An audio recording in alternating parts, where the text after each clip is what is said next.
मनोहर हिंदी कहानियां पर आप सभी का हार्दिक स्वागत है। आज की कहानी। सारी रात सुरभि सो नहीं पाई थी। बर्थ पर लेटे लेटे ट्रेन के साथ भागते अंधकार को कभी कभी निहारने लगती। इतने समय बाद अपने पति प्रारूप से मिलने की सुखद कल्पना से उसके शरीर में सिहरन सी दौड़ गई थी। गाड़ी ठीक सुबह 5 बजे स्टेशन पर आ गई थी। कुली बुलवाकर उसने सामान उतरवाया और उनींदे मृदुल को गोद में लेकर स्टेशन पर उतरकर अपने पति प्रारूप को ढूंढने लगी। चिट्ठी तो समय पर डाल दी थी उसने, फिर क्यों नहीं आए? कहीं डाक विभाग की लाखों चिट्ठियों में उसकी चिट्ठी खो तो नहीं गई? वरना प्रारूप अवश्य आते। हवा में काफी ठंडक थी। सर्दी अभी पूरी तरह खत्म नहीं हुई थी। उस शीतल बयार में भी पसीने के कुछ कण उसके माथे पर उभर आए थे। नया शहर, नए लोग, अनजान जगह, ऐसे में अपना घर ढूंढ भी पाएगी या नहीं?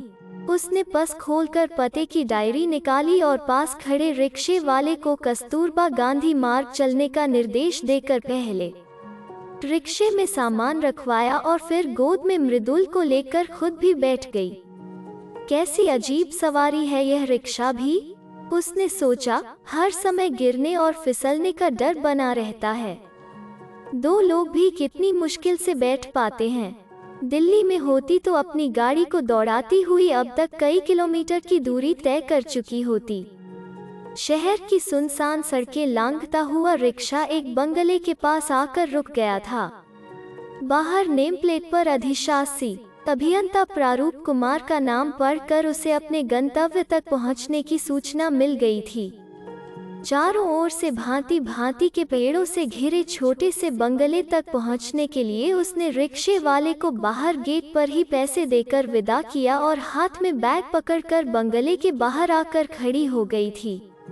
पहले का समय होता तो सीढ़ियां लांघती हुई, संभवतया धड़ाधड़ाती हुई अब तक घर के अंदर पहुंच चुकी होती, पर इस समय एक अव्यक्त संकोच उसके पांव जकड़ रहा था। घर तो उसका ही है, प्रारूप के घर को वो अपना ही तो कहेगी, लेकिन पिछले कई दिनों से उनके बीच एक दीवार सी खिंच गई थी, जिसे बींगने का प्रयत्न दोनों ही नहीं कर पा रहे थे। अब तो काफी दिनों से न तो कोई पत्र व्यवहार उन दोनों के बीच था और न ही बोलचाल। उसने अपने आगमन की सूचना भी मृदुल से करवाई थी। वो बेला चमेली की झाड़ियों के बीच काफी देर तक यूं ही सूटकेस थामे खड़ी रही।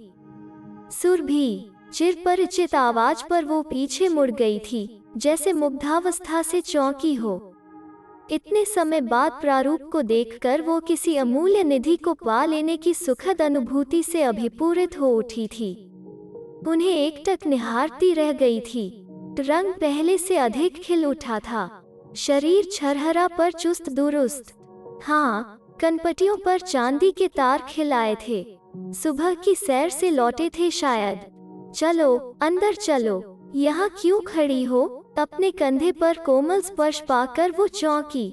शीतला, सामान उठाकर अंदर रखवा दो, आदेश देकर उन्होंने मृदुल को गोद में उठा लिया और पत्नी से प्रश्न किया, चिट्ठी लिख देती, मैं तुम्हें लेने स्टेशन आ जाता।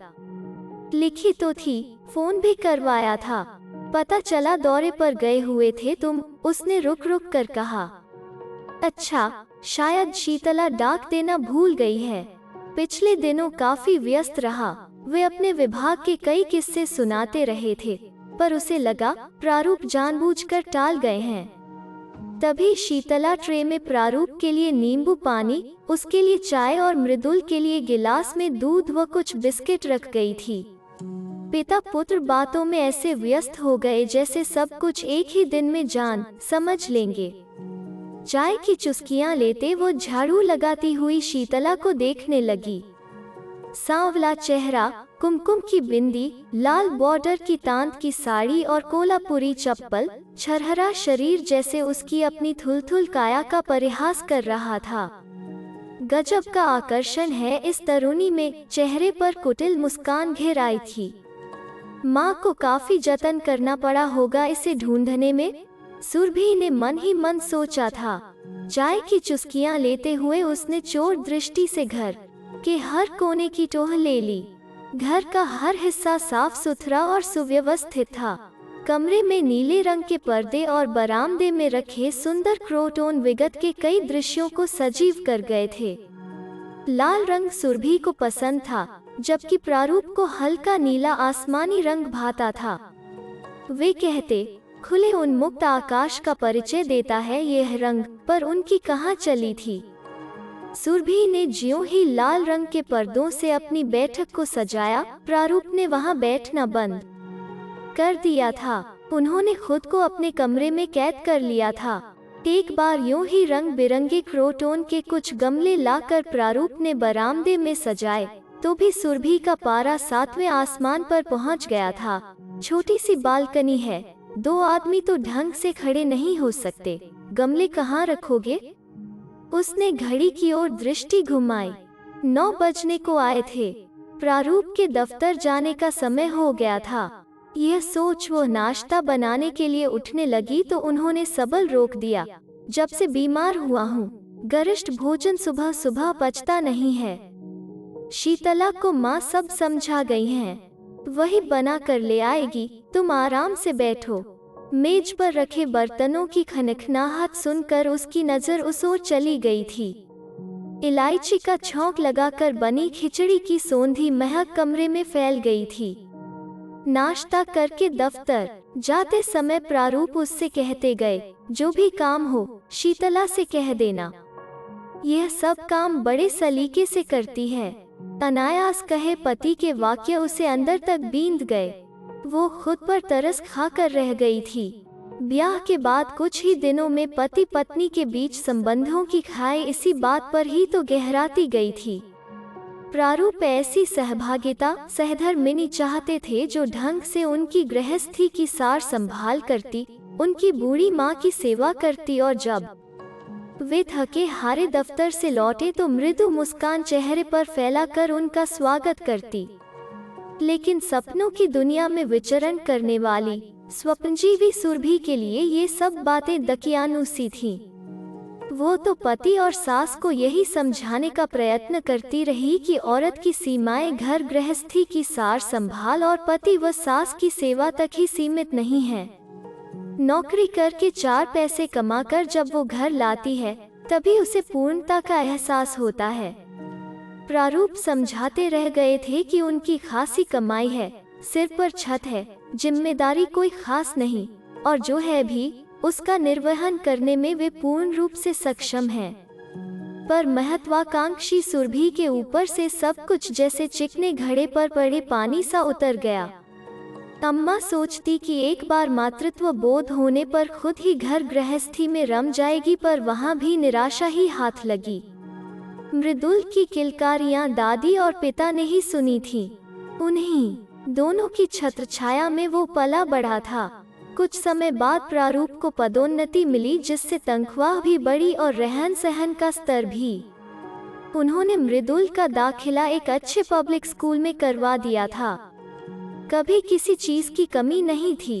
एक बार फिर उन्होंने सुरभि को नौकरी छोड़ने के लिए कहा था, समझाया था कि बच्चे की सही परवरिश के लिए माँ का घर पर होना बहुत जरूरी है। पर भौतिकवाद में विश्वास करने वाली पत्नी ने उन्हें यह कहकर चुप करवा दिया कि यह परवरिश तो आया और शिक्षिका भी कर सकती हैं, और फिर दोहरी आय से ये सुविधाएं तो आसानी से जुटाई जा सकती हैं। नन्हे मृदुल के मुंह में जब आया निवाला डालती तो प्रारूप क्षुब्ध हो उठते। बूढ़ी अम्मा को घर के काम में जुटा देखते तो मन रुदन कर उठता कि उन्होंने ब्याह ही क्यों किया। इस बात का जवाब अपने मन में ढूंढना खुद उनके लिए बहुत बड़ा संघर्ष था। एक बोझ की मानिंद सारे कार्यकलाप निपटाते रहते, पर अपनी सहधर्मिणी से वे कभी लोहा नहीं ले पाए। उनमें अपने बिफरते मन को संभालने की अद्भुत क्षमता थी। उनके मन की गहराइयों में जब भी उथल पुथल मचती, लगता ज्वालामुखी फट पड़ेगा, लावा निकलने लगेगा। मन प्राण जख्मी होकर छटपटाने जरूर लगते थे, पर उनके मुंह से बोल नहीं फूटते थे। शायद समझ गए थे, कुछ भी कहकर अपमानित होने से अच्छा है होंठ सी कर रहा जाए। उन्हीं दिनों उनका स्थानांतरण दार्जिलिंग हो गया। प्रारूप वहां जाना नहीं चाहते थे, इसलिए नहीं कि उन्हें दिल्ली से विशेष लगाव था, बल्कि इसलिए कि वे जानते थे कि सुरभि कभी भी उनके साथ चलने को तैयार नहीं होगी और न ही नौकरी से त्यागपत्र देगी। ऐसे में अम्मा और मृदुल को अकेले भी नहीं छोड़ सकते और स्वयं रुक भी नहीं सकते। इसलिए अकेले ही जाने का निश्चय करके उन्होंने अपना यह निर्णय जब अम्मा को सुनाया तो उनके धैर्य का बांध ढहने लगा। वे उन्हें वहां अकेले कैसे जाने देती? कौन उनकी देखभाल करेगा? माँ ने सुरभि को समझाया था, पति पत्नी को एक ही देहरी में रहना होता है, जन्म जन्म का साथ होता है दोनों का। पर सुरभि ने माँ की बात समझने के बदले समझाना उचित समझा था। अपनी ओर से खुद ही सफाई देकर उसने पल भर में अपना निर्णय सुना दिया था। 3 ही बरस की तो बात है, पलक झपकते ही गुजर जाएंगे। तब तो मृदुल भी अच्छे स्कूल में जाने लगा है। अच्छे स्कूलों में दाखिले आसानी से तो मिलते नहीं। एक बार पूरा तामझाम समेटो और फिर वापस आओ, मुझसे नहीं होगा यह सब। वे अपनी अर्धांगिनी से इससे अधिक आशा कर भी नहीं सकते थे। प्रारूप ऐसे मौकों पर गजब की चुप्पी इख्तियार कर लेते थे। वैसे भी जहां मन की संधि न हो, पति पत्नी साथ रहकर भी एक दूरी पर ही वास करते हैं। अम्मा परेशान हो उठी थीं। बेटे से बहू के अलग रहने का ख्याल उन्हें सिर से पैर तक हिला गया, पर क्या कर सकती थी सिवा चुप्पी साधने के। बीबी जी, दोपहर में क्या खाना बनाऊं? शीतला के प्रश्न पर अतीत की खोह से निकलकर वो वर्तमान में लौट आई थी। साहब क्या खाते हैं इस समय? आज तो साहब बाहर गए हैं, इसीलिए डब्बा साथ में ही दे दिया। वैसे तो घर में ही आकर खाते हैं। उसे उसकी मासूमियत पर चिढ़ हो आई। वो चिढ़ते हुए सोचने लगी कि अपने पति की पसंद नापसंद भी इस गंवार से पूछनी पड़ रही है। उसे अपना अधिकार छिनता सा लगा।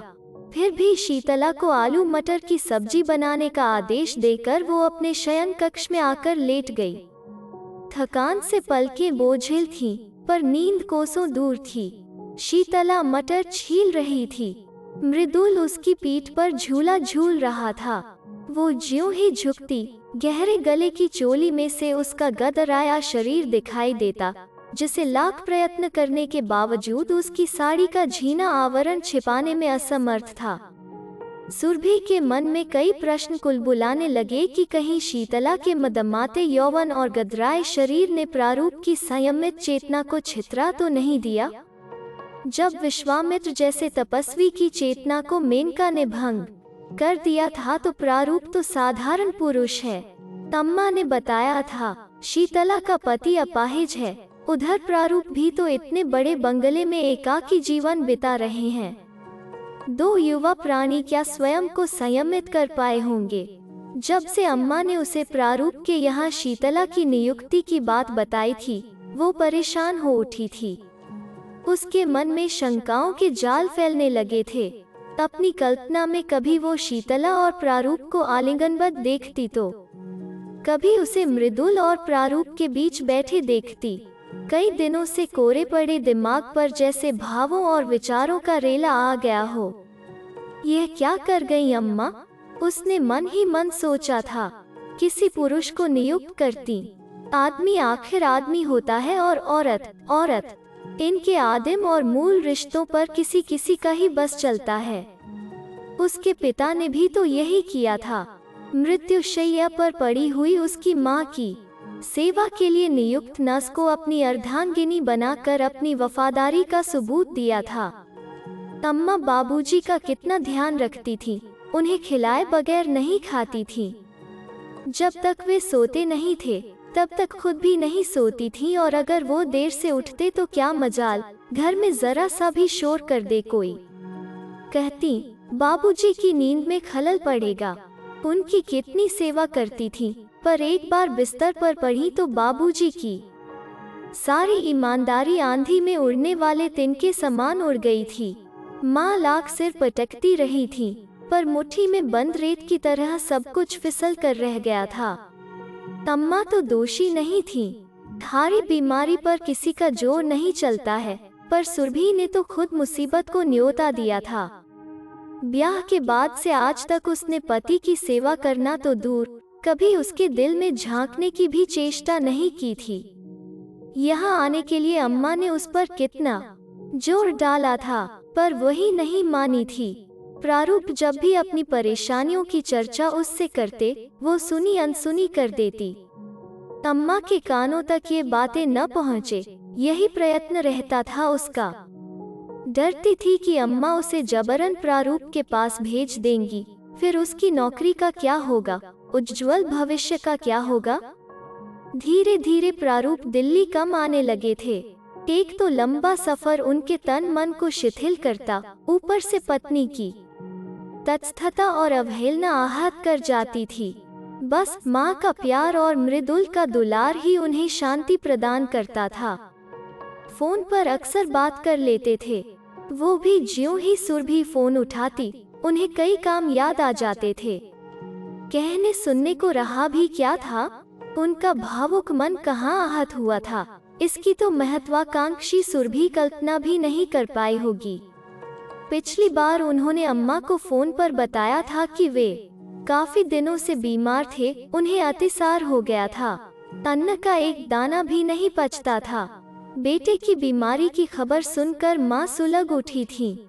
उन्होंने अपने जमाने की कई पतिव्रता औरतों के उदाहरण दे डाले थे कि ऐसे समय में पत्नी ही तो पति की सेवा करती है। बीमार इंसान दवा के साथ साथ प्यार व सहानुभूति की भी आशा रखता है, पर सुरभि के समक्ष सुनहरा भविष्य और शानदार करियर एक बार फिर मुंह उबाए खड़ा हो गया था। उन दिनों दफ्तर में पदोन्नति की नई सूची बन रही थी, ऐसे में उसका कहीं भी जाना नामुमकिन था।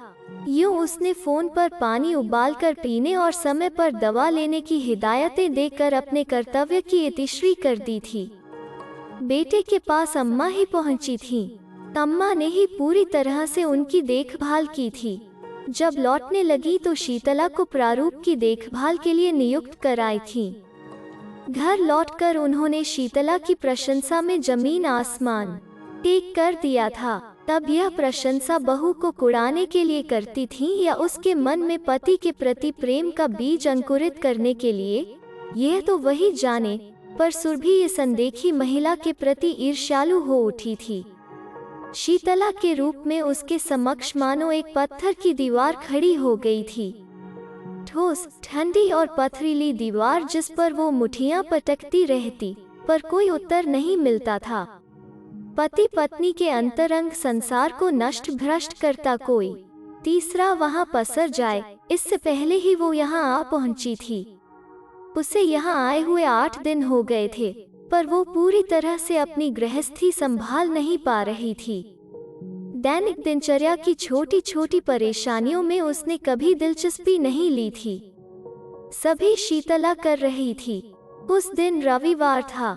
सभी बाहर आंगन में बैठकर सर्दी की कुनकुनाती धूप का आनंद ले रहे थे।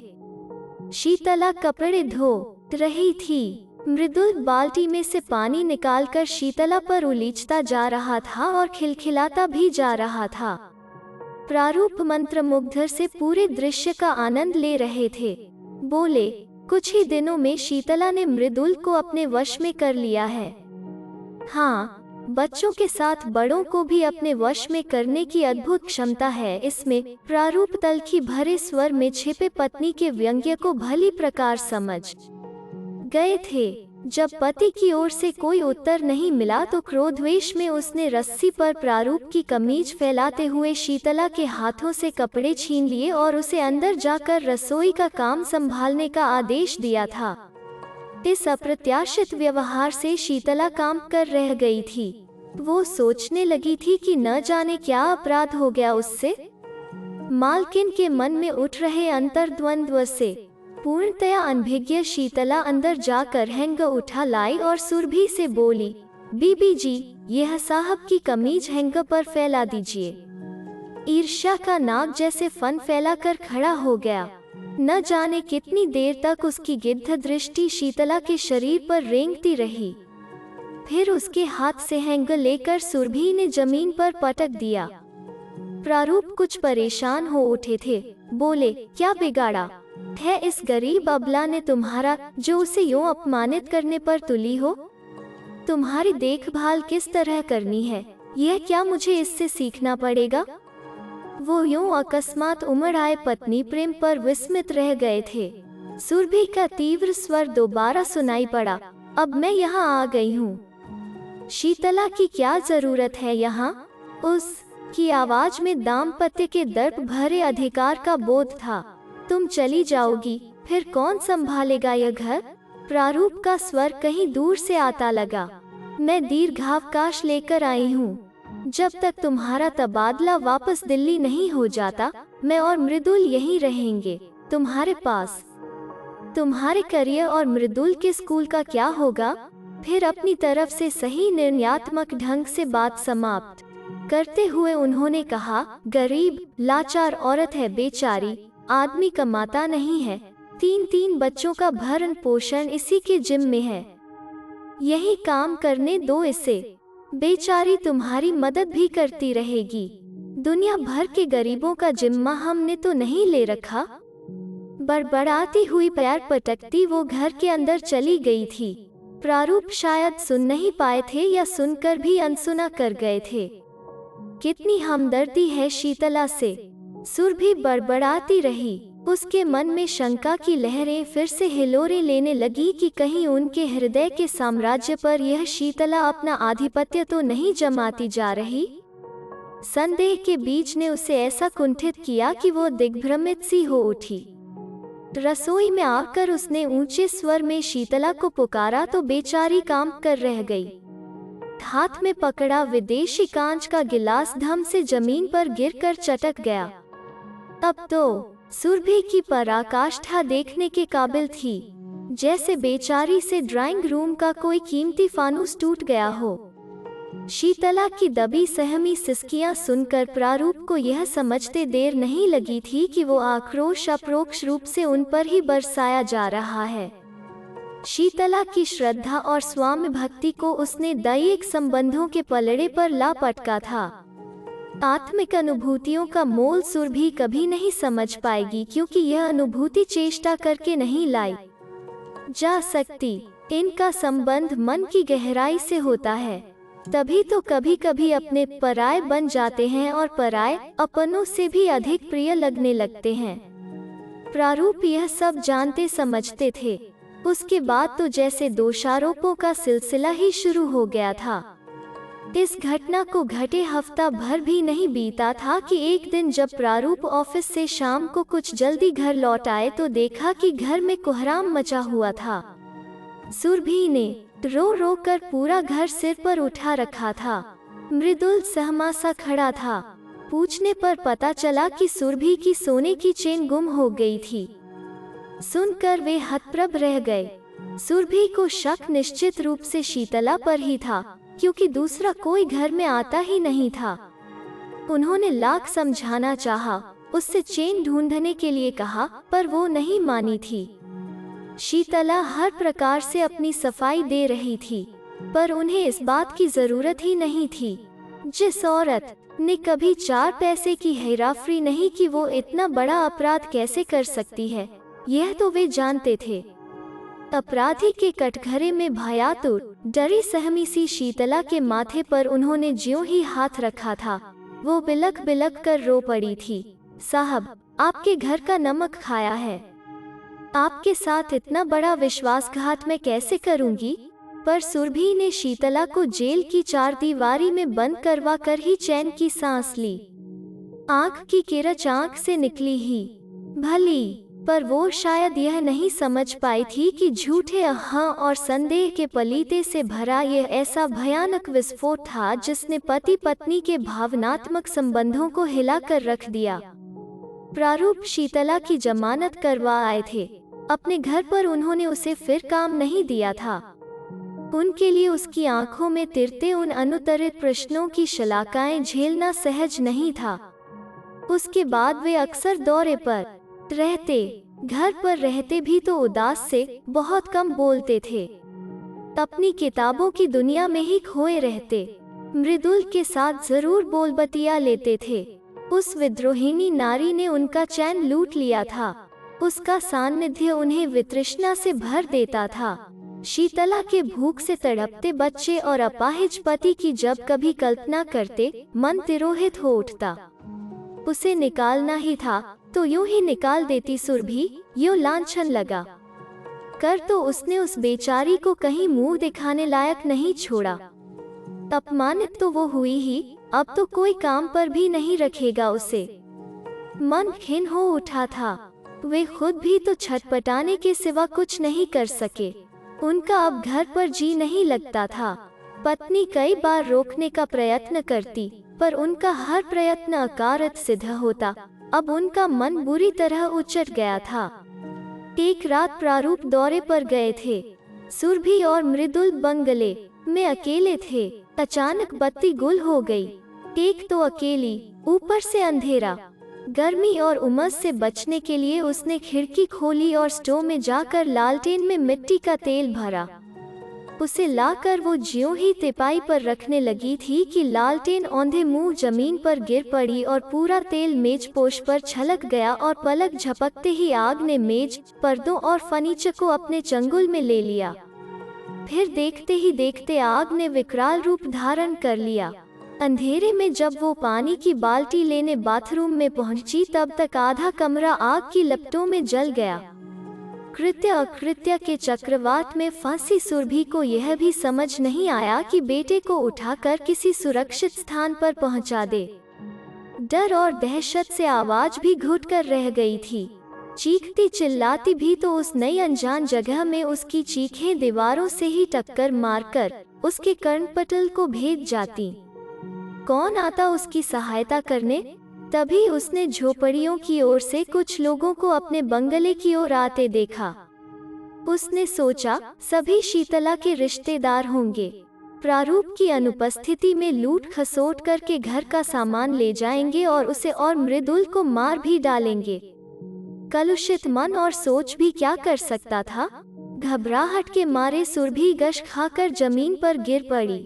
उसके बाद क्या घटा उसे नहीं मालूम। आंख खुली तो वो अस्पताल में बिस्तर पर पड़ी थी। पास में बिस्तर पर मृदुल लेटा था। सामने प्रारूप खड़े थे। उनके सामने शीतला सपरिवार खड़ी थी। उसके हाथों की ओर सुरभि की नजर चली गई थी। दोनों हाथों पर पट्टियां थीं। पूरा चेहरा जगह जगह से झुलस गया था। उसने क्षीण स्वर में पूछा, तुम्हारे हाथों को क्या हुआ? आपको और मृदुल को बचाने के प्रयास में इसके हाथ बुरी तरह झुलस गए हैं। समय पर अगर यह आपको न बचाती तो आपका बचना नामुमकिन था। डॉक्टर ने सुरभि को बताया तो एकाएक वो भयानक मंजर उसे याद हो आया था। देर तक वो शीतला को निहारती रही। पश्चाताप के आंसुओं की अविरल धारा अपनी सारी सीमाएं तोड़कर बह निकली थी, पर तब भी वो कुछ कह नहीं सकी थी। एक बार फिर रहस्य सामने आ गया। कुछ दिनों तक अस्पताल में रहने के बाद सुरभि और मृदुल पूरी तरह से स्वस्थ हो घर आ गए थे। एक शाम प्रारूप के साथ सैर करते हुए वो शीतला की झोपड़ी की ओर बढ़ने लगी तो प्रारूप ने उसे रोका। उधर कहाँ जा रही हो? आज मत रोको मुझे, एक बार वहाँ जाकर प्रायश्चित कर लेने दो, कहकर वो आगे बढ़ी और शीतला की झोपड़ी के बाहर जाकर रुक गई। चिथड़ों में लिप्त शीतला के चेहरे पर मुस्कान दौड़ गई। दौड़कर उसने चारपाई बिछाई और नम्रता पूर्वक उनके बैठने की प्रतीक्षा करने लगी। भूखे नंगे बच्चों को देखकर सुरभि का मन ग्लानि से भर उठा। वो मन ही मन सोचने लगी कि ईर्ष्या और डाह की विषबेल बोकर कैसा बदला लिया था उस जैसी शिक्षित नारी ने उस गरीब से। उसके पास पति था, प्यारा बेटा था, ऐश्वर्य, समृद्धि, सभी कुछ तो था। खुद ही तो सहेज समेट नहीं पाए इस सुख को। इसमें दूसरों का क्या दोष? गाज गिराई भी तो उस पर जिसने उसके पति की सेवा की। शीतला के साथ उसके पूरे परिवार को उसने अपने परिहास की परिधि में घसीट लिया। शीतला को पास बुलाकर उसने उसे अपने पास बैठाया। फिर उसका हाथ अपने हाथ में लेकर पूछा, तुम्हारे ऊपर मैंने इतने आरोप लगाए, फिर भी मेरी और मेरे बेटे की रक्षा की तुमने। तुम वास्तव में ही महान हो शीतला। नहीं बीबी जी, मैं तो कुछ भी नहीं, महान तो बाबूजी। इन्होंने मेरे बच्चों की भूख मिटाई, मेरे अपाहिज पति के इलाज के लिए ठेकेदार से पैसा दिलवाया और सबसे बड़ा उपकार तो इन्होंने मेरी इज्जत बचा कर किया। शीतला फिर बोली, बीबी जी, एक रात शराब के नशे में मेरे पति ने मुझे ठेकेदार के पास भेज दिया था। उसने सोचा इसी तरह से 4 पैसे का जुगाड़ भी हो जाएगा और बच्चों को रोटी कपड़ा मिलता रहेगा। अब आप ही बताओ कि जब रक्षक ही भक्षक बन जाए तो उस औरत पर क्या बीतती होगी। तब बाबूजी ने ही मेरी रक्षा की थी। मैं तो अपना भाई पिता सब कुछ ही इन्हें मानती हूँ। मैंने आपके घर का नमक खाया है और फिर जब मेहनत करने के लिए ये 2 हाथ दिए हैं तो इंसान को कर्म करे ही क्यों।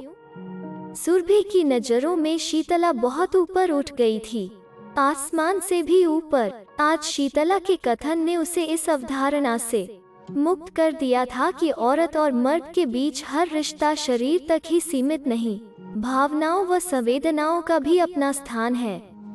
प्रारूप कुछ कहना चाह ही रहे थे कि उसने अपनी हथेली उनके होंठों पर रख दी। शीतला को अगले दिन ही काम पर आने के लिए कहकर वो लौट आई थी।